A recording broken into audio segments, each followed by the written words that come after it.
thunderstorm warning for southern Wayne County in northeastern Ohio. Holmes County in northeastern. Sorry about IM bot. Oh, now it is. 4:30 p.m. Eastern Daylight Time. At 3:48 p.m. Eastern Daylight Time, a severe thunderstorm was located 8 miles east of Utica, or 13 miles northeast of Newark, moving northeast at 55 miles per hour. Hazard, 60 miles per hour wind gusts and penny-sized hail. Source, radar indicated. Impact, expect damage to trees and power lines.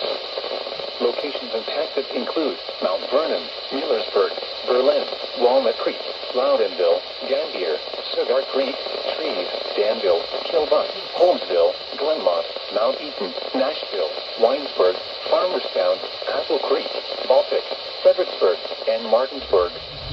For your protection, move to an interior room on the lowest floor of a building.